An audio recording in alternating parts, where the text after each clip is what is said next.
Est-ce qu'il t'est déjà arrivé d'avoir envie de faire pipi? Tu arrives à la maison, tu frappes à la porte et l'envie augmente soudainement. On t'ouvre la porte, tu cours vite aux toilettes. Malheureusement, il y a quelqu'un. Tu te mets à sautiller, à te croiser les pieds.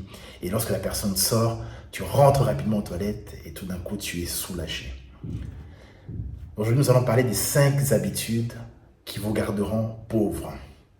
Pourquoi je vous ai raconté cette petite anecdote? C'est parce que la plupart du temps, je suis sûr que parmi vous, lorsqu'on rentre dans un magasin d'Apple ou lorsqu'on sort pour magasiner, on voit une chemise qui nous plaît, on ressent le besoin de l'acheter. On reçoit le besoin d'acheter un nouveau iPhone.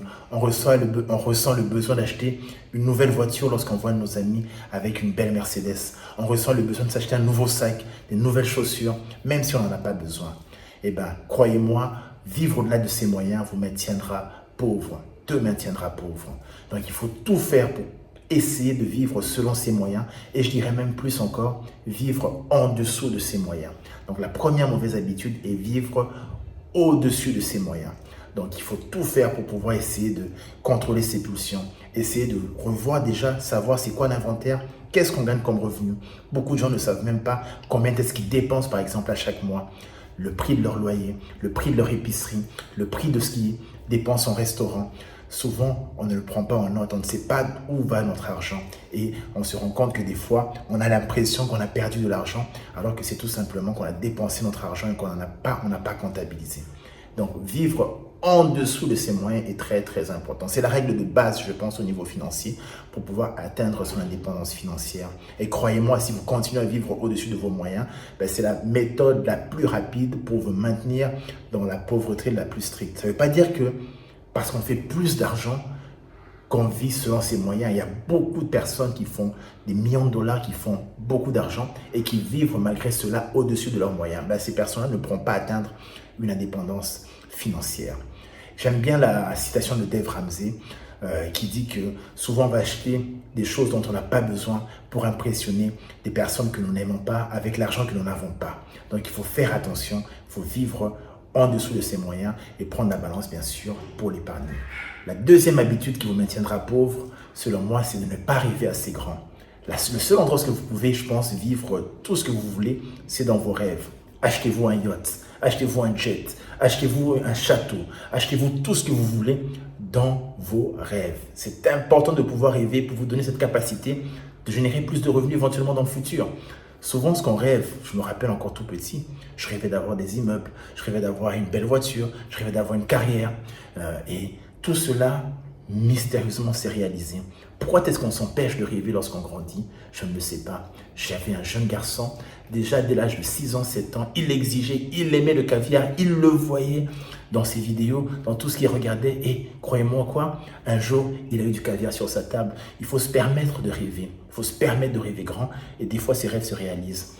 Je me rappelle encore quand j'étais jeune étudiant, j'avais mon premier emploi, mon tout premier emploi, j'avais un emploi qui payait moins de 10 dollars l'heure. Imaginez-vous, aujourd'hui, les premiers emplois des jeunes étudiants, même ceux qui n'ont pas fini le secondaire, c'est plus de 15 dollars l'heure. J'avais un emploi qui me payait moins de 10 dollars l'heure. Et à l'époque, je trouvais ça, bon, c'était correct. Mais vous savez que cet emploi, au fur des années, n'a fait qu'augmenter. Ça s'est multiplié par 10, par 100, par 200. Et bien, je crois qu'aujourd'hui, si on devrait se regarder aujourd'hui, 10 ans à partir de maintenant, nos revenus vont augmenter. Donc, il faut permettre de se rêver pour que ça puisse se réaliser. Ce qu'on ne peut pas rêver, ce qu'on ne peut pas s'imaginer dans notre tête, malheureusement, ne pourra jamais se manifester dans le réel. Donc, cette deuxième habitude de ne pas rêver assez grand est importante. Donc, il faut essayer de rêver le plus grand possible, d'être vraiment la personne qui rêve le mieux dans ses rêves. Et ce que je dirais aussi, c'est que la troisième habitude, c'est ne pas faire de distinction. La troisième mauvaise habitude, c'est de ne pas faire de distinction entre nos besoins et nos désirs. Il y a une distinction qui est fondamentale entre besoins et désirs. Les besoins, je classifierais ça dans ce qu'on a besoin absolument pour vivre. Un loyer, c'est-à-dire un loyer, je veux dire loyer ou hypothèque, donc une maison, un endroit où vivre, c'est important. Avoir un outil de déplacement, ça peut être un vélo, ça peut être une voiture, dépendamment de ce que vous êtes, c'est indispensable pour se rendre au travail, pour pouvoir générer des revenus. Avoir un moyen de communication dans cette ère-ci est indispensable. Mais je n'ai pas dit qu'il faut absolument vivre dans un château. Peut-être qu'un loyer ou un petit appartement pourrait faire l'affaire dans un premier temps pour remettre vos finances en ordre. Je ne veux pas dire nécessairement de conduire la dernière Ferrari, une voiture, une Toyota, Mazda. Je n'ai rien contre ces voitures-là et les Toyota qui valent des milliers de dollars. Mais une voiture correcte, selon ce que vous gagnez, c'est suffisant. Pour plus tard, dans ce que vous rêvez, bien sûr, vous allez pouvoir le réaliser. Dans ce que vous faites, c'est que vous ne faites que différer votre rêve. Vous ne faites que différer vos besoins. Donc, ce que je veux dire, c'est que au niveau de ce dont on a besoin, c'est vraiment les essentiels. Ce qu'on désire, c'est la Ferrari. Ce qu'on désire, c'est ce qu'on ne peut pas encore s'acheter, ce qu'on n'a pas encore les capacités de s'acheter. Donc, ça peut être le château, c'est un désir. Ça peut être les vacances de rêve, c'est un désir. Ça peut être le dernier sac de marque, Louis Vuitton ou consort. Ça, ce sont des désirs. D'avoir la dernière console pour pouvoir jouer, ce sont des désirs. Et souvent, ces désirs-là, lorsqu'on ne peut pas encore se les permettre, il faut essayer d'attendre. Donc, séparer les besoins et les désirs. Les besoins, c'est important. Et la ligne peut être très mince, comme je vous l'ai dit. Besoin, c'est important. Donc, vivre, se loger, avoir un moyen de communication.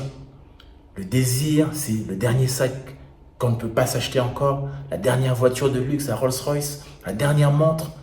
Donc, il faut distinguer les deux et se focaliser sur les besoins et remettre à plus tard les désirs.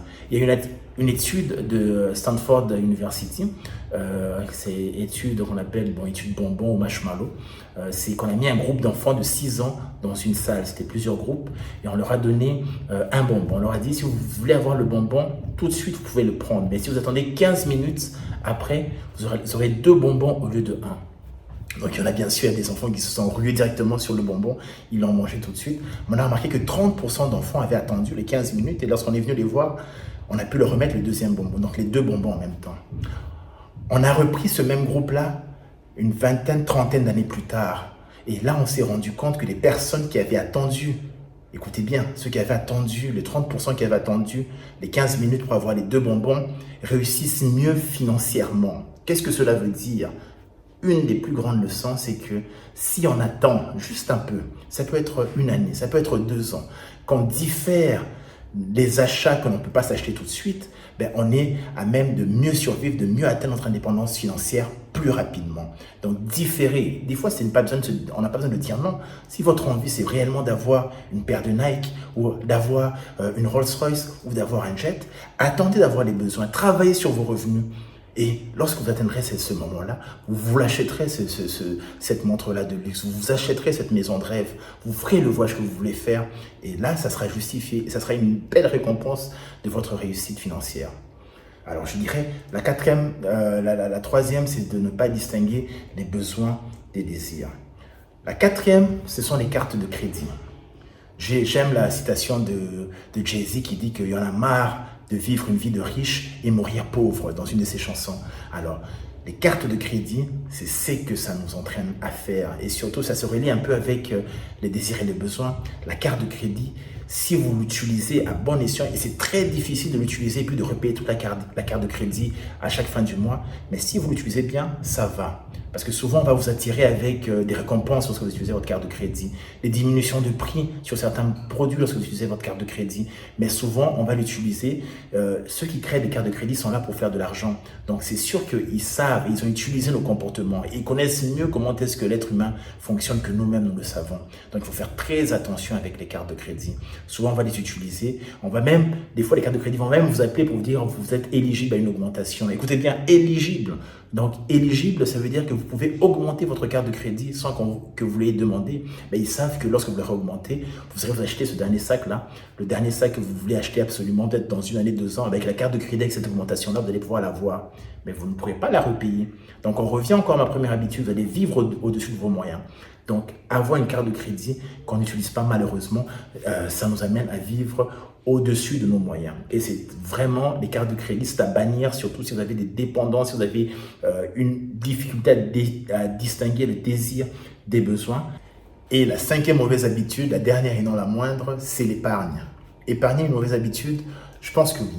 Il y a un dicton qui dit « un sou épargné est égal à un sou gagné » ou « un sou gagné est égal à un sou épargné ». Si vous prenez $1 et que vous le mettez en banque et vous attendez 5 ans, 10 ans et vous venez récupérer ce même dollar-là, il aura perdu son pouvoir d'achat. L'inflation l'aura grugé. Ce qui veut dire que le dollar que vous avez mis ou le dollar qui était en 2010 n'est pas le même dollar qui vaut maintenant. On ne peut pas s'acheter avec $1 un litre d'essence, alors qu'on pouvait le faire il y a plusieurs années avant.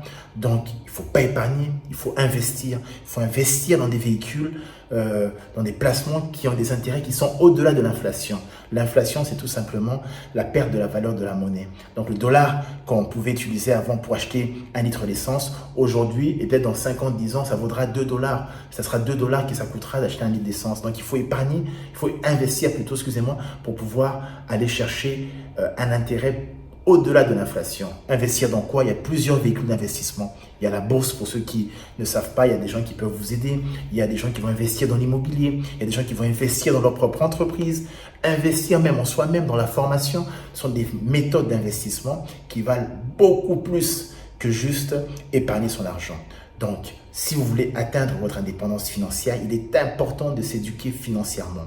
Bien sûr, il y en a qui sont frileux, qui n'aiment pas le risque, qui préfèrent prendre leur argent, le déposer en banque et que ça ne bouge pas. Mais il va falloir s'ouvrir, il va falloir s'éduquer. C'est comme ça qu'on réduit le risque. Il va falloir comprendre comment est-ce que fonctionne la bourse. Il va falloir comprendre comment est-ce que fonctionne l'immobilier. Il va falloir comprendre comment est-ce que fonctionne même la formation. Si vous avez besoin d'avoir une promotion, il va falloir investir dans vous-même. Donc, tout cela vous permet d'atteindre votre indépendance financière beaucoup plus rapidement que juste prendre $1, le mettre en banque et le laisser là pour qu'on vienne l'utiliser.